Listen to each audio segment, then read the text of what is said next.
দত্তক আইন সরলীকরণের জন্য ভাবনা চিন্তা করছে সরকার, এমনটাই জানিয়েছেন সমাজ কল্যাণ ও সমাজ শিক্ষামন্ত্রী টেঙ্কু রায়। তিনি শিশু দত্তক নেওয়ার ক্ষেত্রে স্বাস্থ্য দপ্তর, জেলা প্রশাসন সহ সবগুলো দপ্তরের সাথে সমন্বয় রক্ষা করে কাজ করার উপর জোর দিয়েছেন।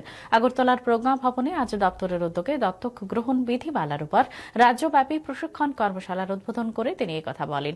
যত দ্রুত সম্ভব আইনি প্রক্রিয়া সম্পাদন করে অভিভাবকহীন শিশুদের দত্তক দেওয়া যেতে পারে, তার জন্য রাজ্য সরকার উদ্যোগ নিয়েছে বলে তিনি জানান। দপ্তরের সচিব তপন কুমার দাস জানিয়েছেন, 2025-26 অর্থ বছরে সারা রাজ্যে 6টি শিশুকে দত্তক দেওয়া হয়েছে। রাজ্যের 8 জেলায় 10টি দত্তক এজেন্সি রয়েছে বলে তিনি জানিয়েছেন। অভিভাবকহীন শিশুরা যাতে প্রকৃত পরিবার খুঁজে পায়, সেই দায়িত্ব প্রতিপালন করার জন্য দপ্তরের আধিকারিকদের পরামর্শ দিয়েছেন তিনি।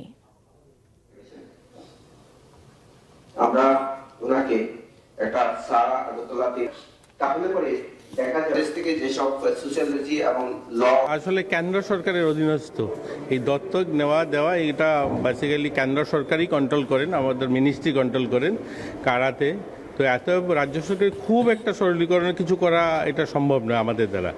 আমরা এটা করতে পারি আজকে যেটা নিয়ে আমাদের আলোচনা, আমরা যে সমস্ত বাচ্চা অ্যাডপশন করার জন্য যে লিগ্যাল প্রসেসগুলো হয় এগুলো যেন আরও ইজি করা যায়। যেখানে যেখানে যাদের ভূমিকা, ধরুন আমাদের হেলথ দপ্তরের বা আমাদের ডিএমএন কালেক্টরের, এদের একটা কোঅর্ডিনেশন, আমাদের সিডব্লিউসিতে যারা কাজ করেন বা আমাদের ইনস্টিটিউশনগুলোতে যারা কাজ করেন, এদের মধ্যে কোঅর্ডিনেশনটা যেন আরও ভালো হয় এবং একে অন্যকে যেন ভালো করে সহযোগী হওয়া যায়।